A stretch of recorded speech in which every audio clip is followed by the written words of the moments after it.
ข่าวที่สังคมลาวให้ความสนใจในปัจจุบันก็คงเป็นสาเหตุการเสียชีวิตของน้องเออายุวัย7 ปีที่คาดว่าหมู่อยู่โรงเรียนลุมตีจนเสียชีวิตเรื่องนี้จริงหรือบ่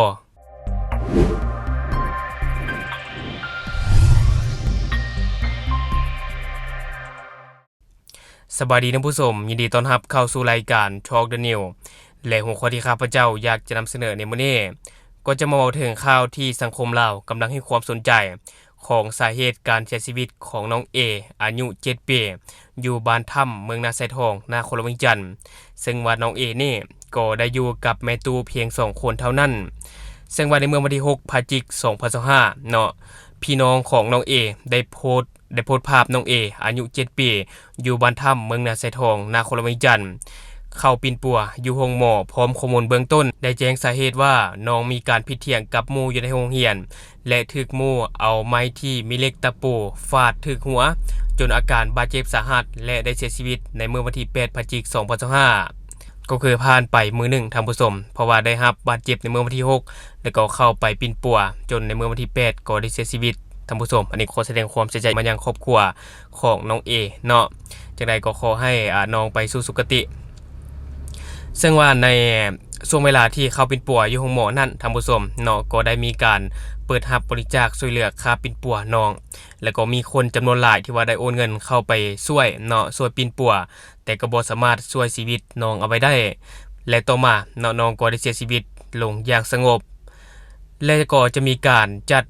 พิธีทรงสการในเมื่อวันที่10พฤศจิกายน2025นี้ท่านผู้ชมก็คือมื้อที่ข้าพเจ้าอัดคลิปนี่แหละมื้อวันจันทร์นี่แหละท่านผู้ชมเนาะถ้าว่าผู้ใดอยู่ใกล้สะดวกก็เข้าไปร่วม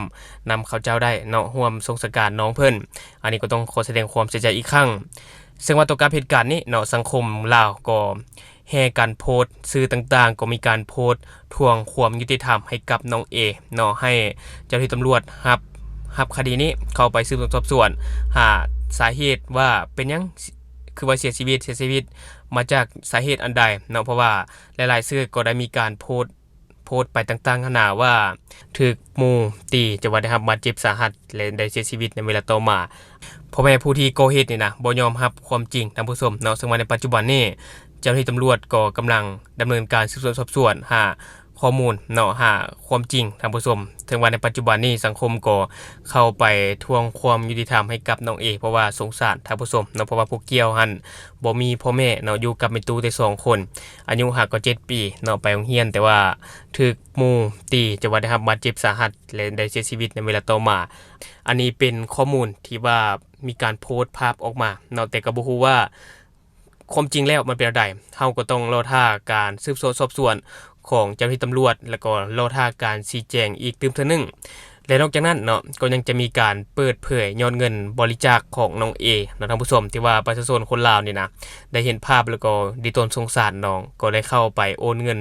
ช่วยเนาะโอนเงินช่วยค่าปิ่นปัวหลังจากนั้นก็ช่วยชีวิตน้องบ่ได้แต่ว่า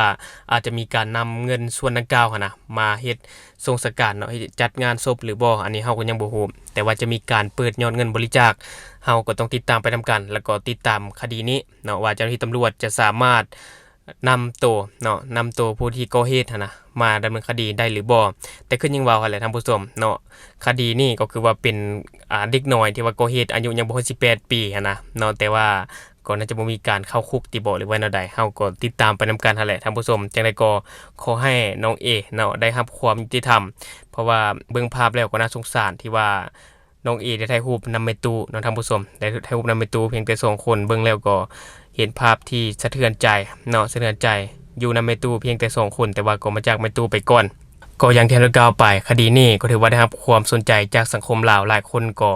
ตามข่าวนิยมรอท่าการชี้แจงของเจ้าหน้าที่ตำรวจว่าจะเป็นแนวใดเนาะซึ่งว่าคดีนี้ถ้าว่าบ่มีการโพสต์ลงในสื่อโซเชียลเนี่ยน่าจะมิดไปแหละครับพระเจ้าคิดว่า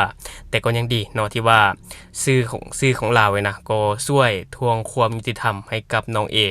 เฮาก็ติดตามไปนำกันนั่นแหละเพราะว่าหลายคนก็ติดตามคดีนี้อยู่ข้าพเจ้าก็ติดตามอยู่และถ้าว่ามีหยังคืบหน้าข้าพเจ้าจะเก็บมาฝากท่านผู้ชมเติมและทั้งหมดก็คือสิ่งที่ข้าพเจ้าอยากจะนำเสนอในมื้อนี้สำหรับท่านผู้ชมคนใดเบิ่งคลิปของเราแล้วยังบ่ได้กดติดตามช่องยังบ่ได้กดกระดิ่งแจ้งเตือนก็อย่าลืมไปกดเพื่อเป็นกำลังใจให้ข้าพเจ้าได้ผลิตคลิปดีๆแบบนี้ออกมาเรื่อยๆ หรือสำหรับท่านผู้ชมคนใดอยากตำหนิติเตียนก็สามารถฝากไว้ได้ใต้คอมเมนต์ของเราแล้วจะเข้าไปอ่านแล้วก็ตอบแลกเปลี่ยนประสบการณ์นำกันอย่าลืมสนับสนุนกันด้วยการกดติดตามช่องขอขอบใจ